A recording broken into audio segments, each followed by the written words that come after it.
Hey, it's Jack from Jack Gately Real Estate and the Online Real Estate Academy. Let's take a look at this new Supreme Judicial Court decision, which is the highest court in Massachusetts, about a verbal contract, which was enforceable between a buyer and a buyer's broker. It also includes an Amazon gift card in this story.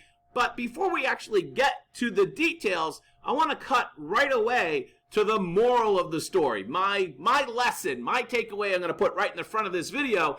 And that is, if you want to have a contract with a buyer or with the seller, but especially in this case we're talking about with a buyer, then do it in writing. Do it in writing. If you want to have that contract enforceable, do it in writing. You might, as we learned in this case, be able to enforce a verbal contract, but you'll also learn in this case that that is a pain in the buttocks, as Forrest Gump would say, right? That's a really long road to go through. It might be enforceable as a verbal cut, but don't do it business that way. If you want it to be enforceable, get it in writing. Much better. Now, you still have the option to represent buyers without a contract, but understand if you do that, you might have more buyers to work with, but some of those buyers, as soon as you're not able to show them houses on Saturday morning, they may call up another real estate agent to go see houses on that Saturday morning. So unless you have them under contract as exclusive clients, understand they're free agents. But this court case does open up the opportunity for you to make verbal contracts with buyers and make those exclusive and enforceable. Although I'm not recommending it. I think that if you want to have exclusive and enforceable contracts with buyer clients, you should do that in writing. Let's take a look at the details. But before we do that, remember, I'm not a lawyer. I was too smart to go to law school, and this is not legal advice. Let's go to the chalkboard. So in this case, Win Plus Realty and the buyers entered into a verbal contract for exclusive buyer agency. I think that's important, exclusive buyer agency.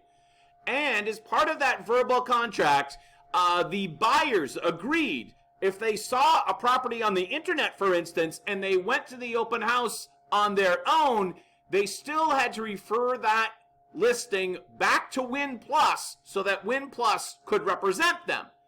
And they also agreed verbally, as alleged in this court case, that they are to inform other agencies of this exclusive buyer agency verbal contract. So, as part of this process, from 2016 to 2017, over a period of almost a year, Win Plus showed 10 properties to these buyers and made offers on 4 properties. So it was clear that Win Plus was working. They were clearly working in this particular case. Now, one quick side point. I would say, for a lot of legal reasons, and we're not going to get into the details on this, but effectively, the Supreme Judicial Court decided to side with Win Plus's version of events rather than the buyer's version of events. So a lot of legal mumbo jumbo for that. We're not going to get into it, but basically, they sided with the real estate agents or brokers set of facts. I think that's very important to understand where this case is going. All right, what happened next, Jack? Well, the buyers found a listing on their own. What do you know? They found a new construction listing in Winchester that was listed or about to be listed by RE/MAX Leading Edge. And they used a buyer agent from RE/MAX Leading Edge to make their offer on this new construction listing. So RE/MAX Leading Edge actually got both sides of the deal. RE/MAX Leading Edge represented the seller and the buyer in what we call designated agency, which is allowed in Massachusetts as long in advance you sign the state form. The Board of Registration has an official form for this. Consent to designated agency, as long as you get that signed in advance, that is allowable in Massachusetts. But, Win Plus found out about all this and said, hey, dude, we have a verbal contract. How did the broker at Win Plus find out? Well, the buyers sent the broker an email, and this is it right here from the court case.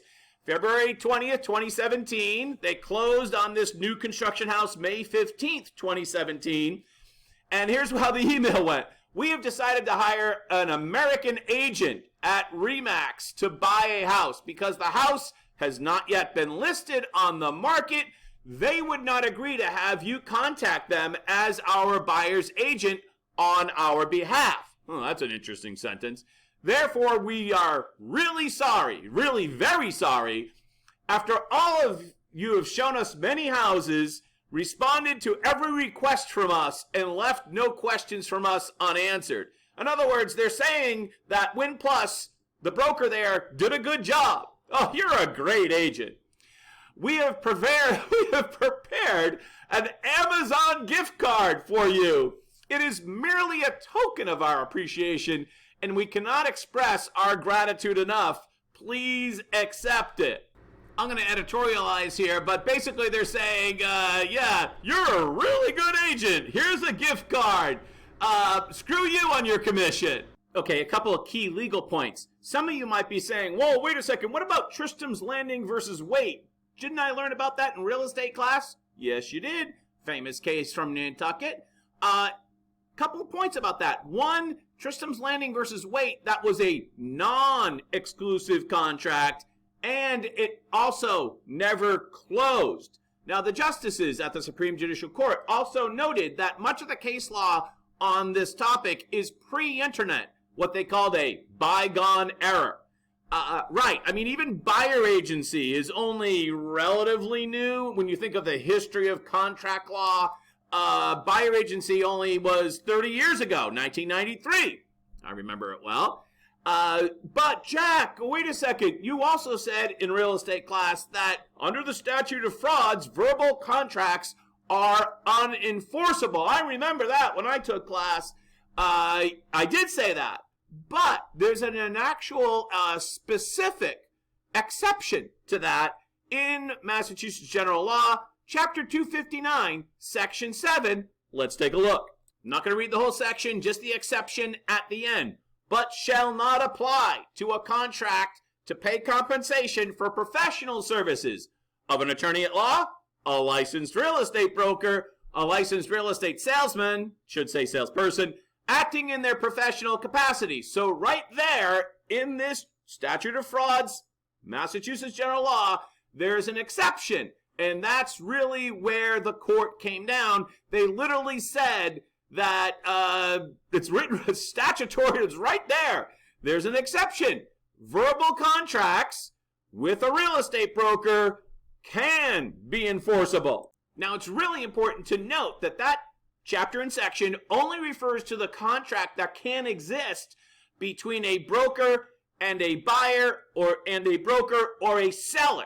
It does not apply to contracts between buyers and sellers. So if you have a verbal contract to buy my house, for instance, that is a contract between a buyer and seller verbally, and that is still unenforceable. This only applies, and I think a lot of people are misunderstanding this, this only applies to contracts between brokerages and buyers, or brokerages and sellers. Super, super important. Now, you could say, well, you could try to go running around and say, well, I had a verbal contract to be with you as the buyer, blah, blah, blah. Yeah, I guess you could try to do that, but just think about that for a second. Do you really want to spend years and God knows how much heartache chasing after commissions? Like, this commission still has not yet been awarded. It's been remanded to the lower court to make rulings consistent with this overall SJC decision. They still haven't gotten their money yet. Do you want to wait 5, 6, 7 years for your money? I don't think so.